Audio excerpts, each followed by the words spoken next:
don't see you fighting.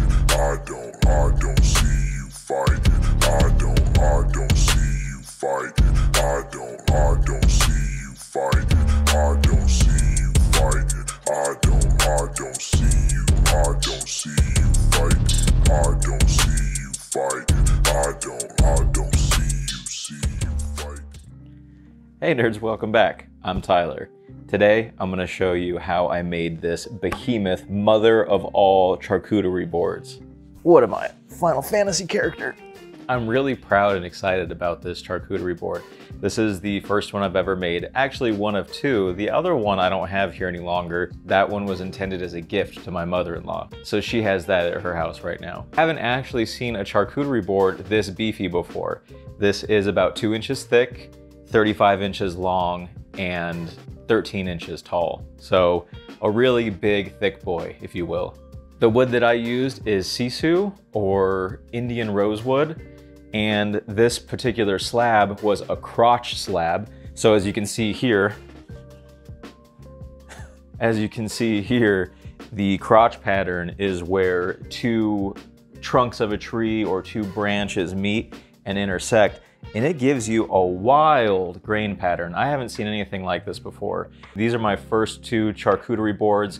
So I've got a lot of information that I learned that I would like to share with you if you're intending to make something cool like this yourself. Hang around after the build for the tool VIP section where I talk about the tools I used to create this and whether or not I thought that they were necessary. Time to put your pants on. Let's get to work.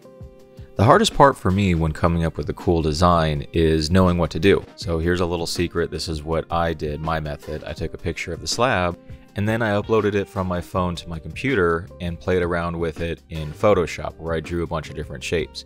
You could probably use paint if you don't have any Photoshop skills. Once I had a general idea of my plan, I sent that back to my phone and then I transferred it to the slab with chalk. After that, I kind of dialed in some of the shapes and curves and also came up with a solid cut plan. Let's check this out in video and I'll show you some of those features and how I laid them out. Here I am looking at my plan and then looking at my slab. Something I wanted to do is I wanted to add some of this lighter wood and incorporate it into the handle and the top edge here. I thought that that would contrast really cool and it actually played out very nicely. Another little secret, and I'm pretty sure this secret goes beyond me. Other people have to be using this, but I've got these cool little curve templates that I got online, super cheap. They use some sort of math to make sure that the angles and the curves are complementary to each other. So for me, I swear this was the secret in me getting a really cool layout and design. While you're working on your layout, make sure that you've got your features where you want them. The crotch for me is going to be dead center. It's the coolest part of this whole thing, so that was my consideration with the layout of this board. Another is the flow of the grain into the handle. This is very important. For strength reasons, you don't want it flowing this way. You want the grain flowing into the handle straight, just kind of like a baseball bat or something. This ensures it'll be the strongest handle layout. I'm getting two boards out of this slab, so I've got my considerations here as well. The grain pattern here kind of looks like a cool knife, Damascus steel or something, but also the grain flows into the handle, so it's strong. And videos online make it seem like this was a 15-minute process, but dude, I spent hours and hours out here playing, drafting, erasing chalk, and chalk is a great way to do this because you can easily erase and replace and reassign components. So I really recommend spending your time out there, getting the design that you want, taking a break, having a beer, come back, and then double check to make sure it's exactly how you want. After a solid few hours, I came back. This isn't even final, but this is pretty close. I'm getting very ready to start making my cuts. But as you can see, my handle flows appropriately with the grain. Another consideration to the design is how thick you want your board. I was afraid if I ran this through the planer, it might blow up because of the chaotic grain pattern. So I stayed with it, and I'm actually happy I did. I really like how beefy and thick it is. I wanted to give you another example of me using these templates so that you can appropriately use them yourself. As as I go through here, I would just randomly lay these down in different orientations and decide if I like that or not. Now I would take this, I flipped it around. Does this look like something that fits the flow? And if it does, I would go with it. And I use just about every one of these templates to test that out. Just an idea for you to help you keep your creative juices flowing, so to speak.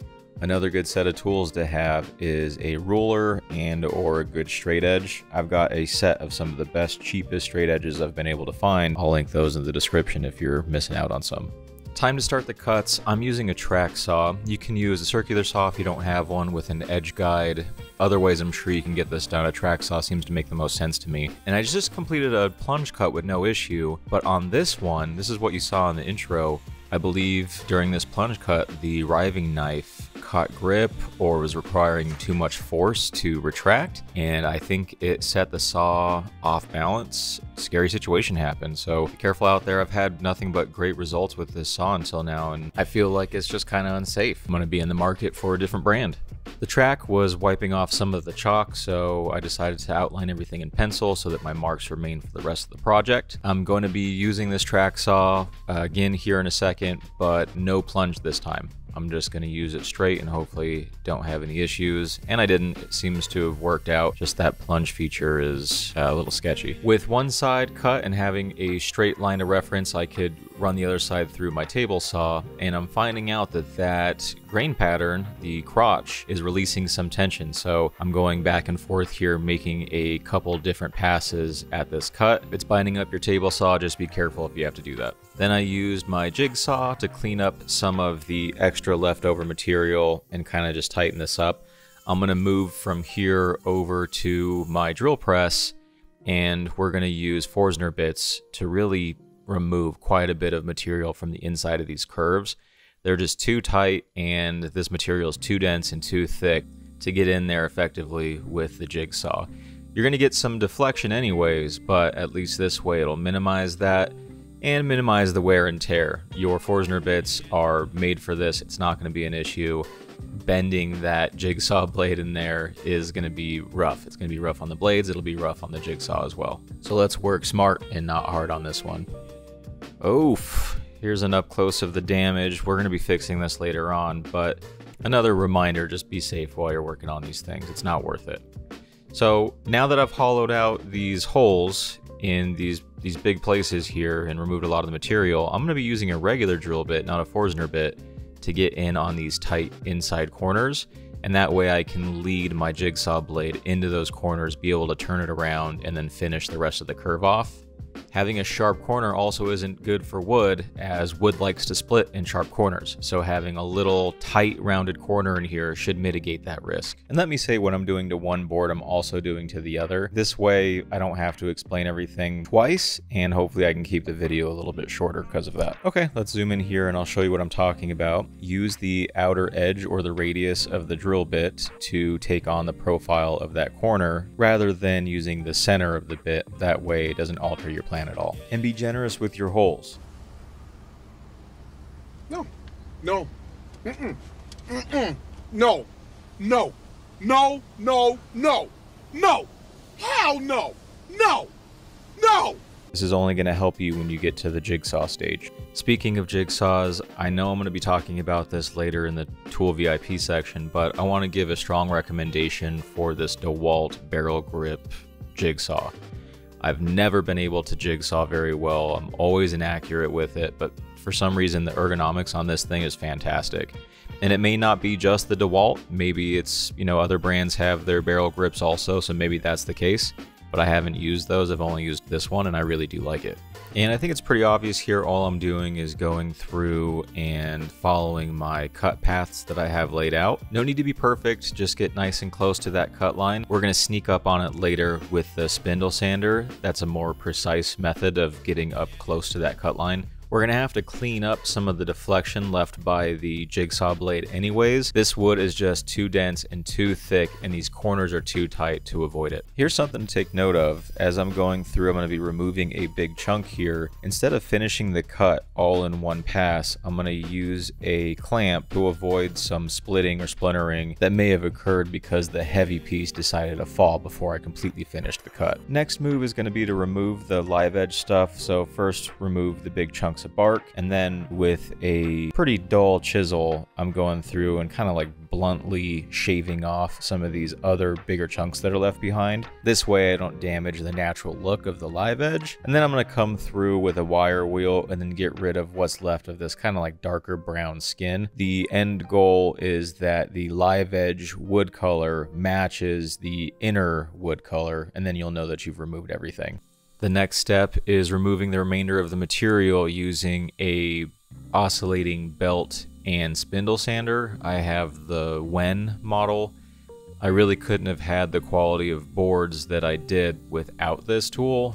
You can do it by hand, but it's not going to be as precise as something that has a bed along with it could be. So if you're looking for another tool recommendation, I bought this just for this project and I'm really happy with it. It did exactly what I was hoping for. The spindle attachment allowed me to get in on these tight corners, and the big flat belt sander attachment allowed me to get the long straight surfaces and keep them perpendicular. So I had all right angles and they were nice and flat because of that.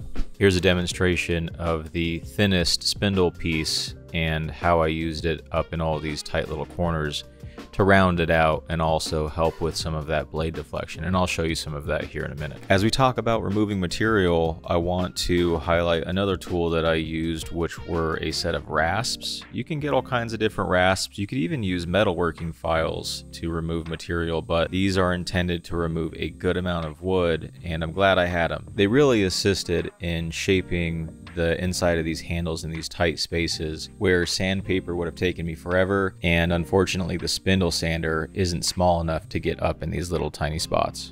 Here's an up-close inspection of what I just completed so you can see. There's a little bit of tool marks. We'll have to clean that up with sandpaper, but for the most part this is really nice.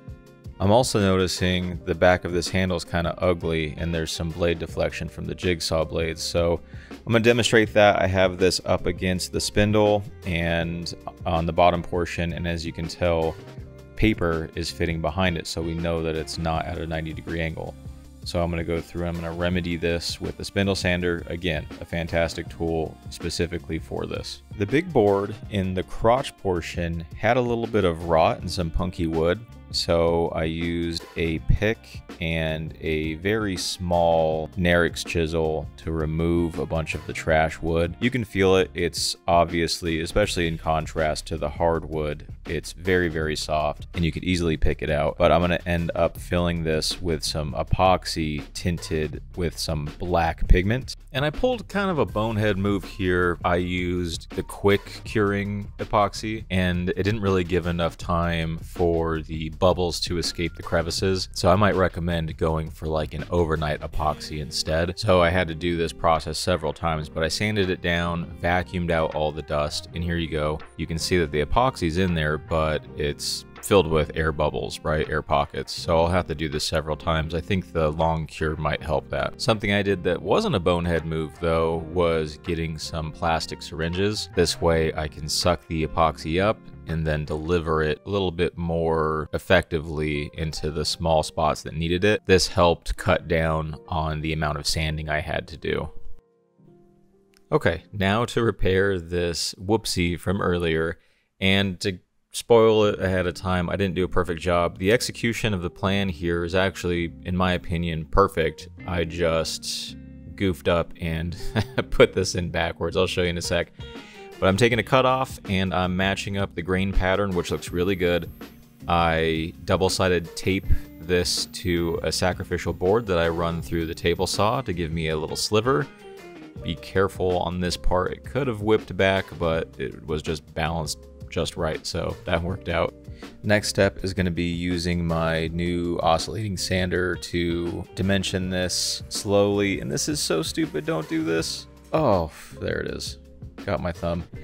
Everything's fine, just bonehead move. So what I did instead was I CA glue this to a piece of plywood, and then I can slowly sneak up with control on the right thickness that I'm looking for. Also, because the bottom of this cut is shaped like a saw blade, it's curved, I used a drill bit to square it up and then gently round the edges of the replacement piece I'm putting in here. And it would have worked out well, but I take it out and then I go to glue it and I put it in backwards. Really dumb. And it's hard to tell because it's sticking out so far.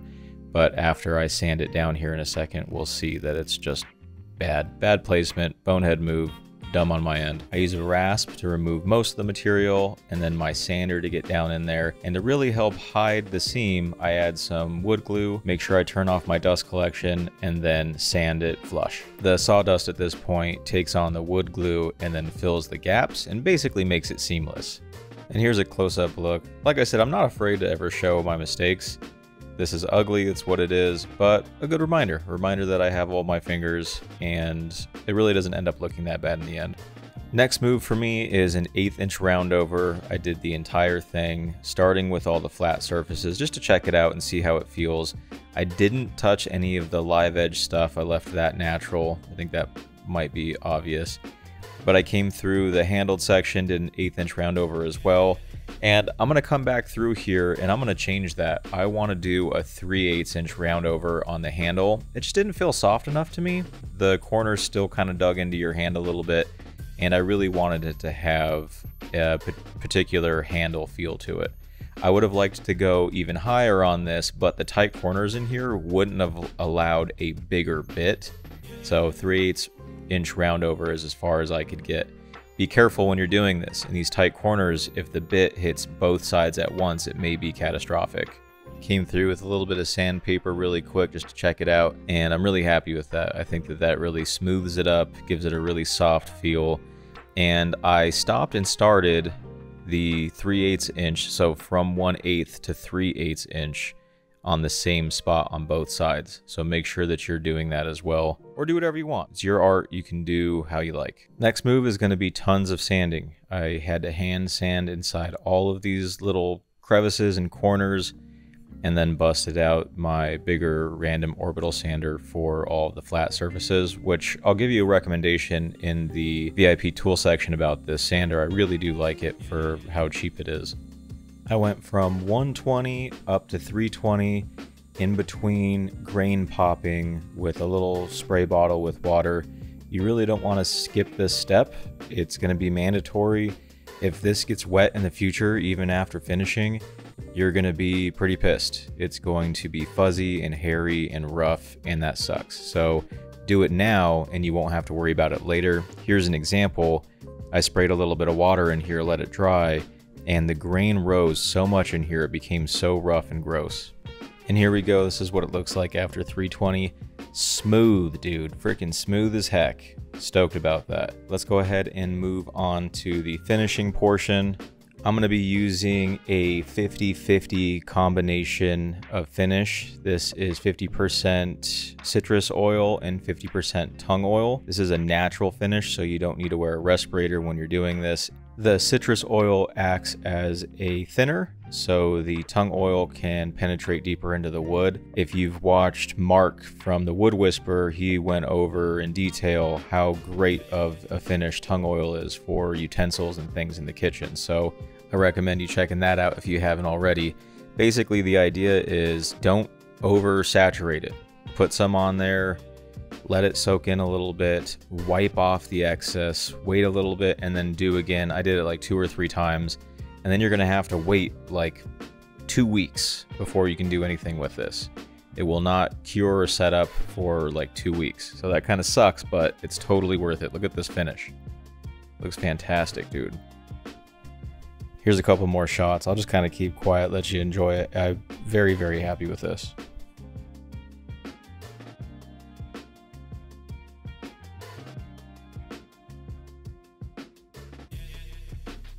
And I did the exact same thing with the bigger board. I was gonna not include this, but it just felt kind of selfish of me to not have the big reveal here. I think this is probably my favorite part of the video. Going from the dusty old board to this vibrant, beautiful color and grain everywhere. And so again, I applied, then came back through with a dry shop rag and cleaned up all of the leftover wet oil. You don't want anything pooling up there. But now I'm gonna apply a little bit of wax to some music. Sit back and enjoy, baby. I don't see you fighting. I don't see you fighting. I don't see you fighting. I don't see you fighting. I don't see. There we go. Much easier than I thought, actually. Really happy with the way this baby turned out. I get a lot of compliments on it. I've been kind of bragging about it, to be honest. I'm super proud, so I can't help myself. A couple things that I would probably change if I was to do this again. I really like the big, chunky, beefy handle, but I also kind of like the ones where the handle material is maybe a little bit more thin and you can get your whole hand in there. That's something maybe I would change. I still like it. It's not something that I'm upset about how it turned out, but maybe just a little bit thinner on the handle here. Everything else though, I don't really have anything to say that I think that I would change. The wood's beautiful, the finish is beautiful. I really like the shape. I like the live edge piece on the front. And the one I don't have here, unfortunately, and I'm sorry, is the one that was for my mother-in-law for Mother's Day.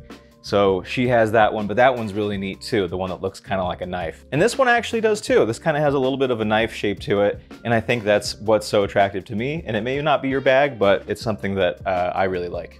Now it's time for the tool VIP section. If you're not familiar, this is a small section of a video I like to dedicate to the tools that I used in the build, specifically the ones that pulled their weight, and I feel like I probably couldn't have done the job without them. A lot of people say it's not the tool, it's the woodworker that gets the job done. But dude, in my opinion, sometimes it really is the tool. This is one of the DeWalt tools I actually paid for because I wanted to try it out. And yeah, dude, I don't know if it's the ergonomics of like the barrel grip or being able to just like lock it on and it goes and being able to use two hands. I don't know exactly what it is. All I know is it worked for me. Trying to cut through 2-inch thick, super dense hardwood that we just did for this, I didn't have any issues. So I highly recommend this if you're in the DeWalt ecosystem. This thing is sick. If you're not, I'm sure that there's other companies that make a barrel grip similar to this. Maybe try it out. But I only have experience with this one. I can't really talk about those other ones, and I do recommend this. I think it's a good tool. The next tool on the list is the Wen oscillating belt and spindle sander. This is sick, dude. I've been wanting one for a while. This specific project prompted me to purchase one. There was no way I was going to be able to hand sand all of that stuff and keep the material that I remove at a 90-degree angle. A regular belt sander is going to be really hard. A random orbital sander is going to be very hard to control, especially on the edges. So something like this, I've been needing. Not only does it have the belt for, you know, flat, straight surfaces, but it has all of these other little setups for the spindle. So you can get into all kinds of tight, curved surfaces to be able to sand in there appropriately and then dial in your cut, right? So you go through with your jigsaw, you make kind of a rough cut, and then these will bring you right up to your line. So very good tool for some more precise work if that's what you're interested in, and I'm happy with this one. This next tool I'm gonna give as a recommendation for now, given my existing experience. I was looking for a random orbital sander that was better than the ones that we all use. So this is the Max XT R7303. I'll put this and, you know, all the other tools like I usually do in the description below so you can check them out. But be wary, they have mixed reviews. I have good experience with this one. I spent a good few hours with this just in this project alone. It's balanced well. It took away a lot of fatigue. If you're interested in something like this or trying it out, let me know. Or if you have one, leave your experience below so that others can benefit from your review or your experience. But in my experience, the amount of time I've put with this guy, I really do like it. It seems to be very good. My last recommendations are about the finishes that I used. Tung oil and this Nature's Orange citrus oil. The citrus oil cuts the tung oil so it's able to penetrate deeper into the wood, and this is an all-natural finish, which is really cool. You don't need a respirator when you're applying it. You don't have to worry about it getting into your deli meats or whatever. I think that this is a really cool, nice, natural finish for wood. I even used this on a bench not too long ago, and the results were just fantastic. So I really do recommend these. I think that this combination together is really, really good. Whew, this sucker's getting heavy. Let's close this video out I want to express a big thank you to so many people supporting this channel. It is crazy. I've had a ton of people buy shirts recently. I've had a bunch of people buy me beers. I've had people join the Patreon. It is weird that so many of you would support just a general jackass in his garage, trying to build things and teach you from my mistakes. But seriously, I really appreciate it. So here's a toast, a show of my appreciation and gratitude to you for all of the support, whether that be following along and subscribing, contributing it as a Patreon, buying merch, buying me a beer, the list goes on. I really appreciate you guys. Thank you so much. Cheers.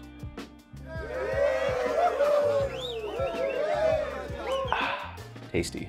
It's it's still morning right now for me, so I'm doing a bad thing here. But again, thank you guys so much for everything. I really appreciate you hanging out and building with me. I'll see you in the next video. I hope my teeth weren't purple.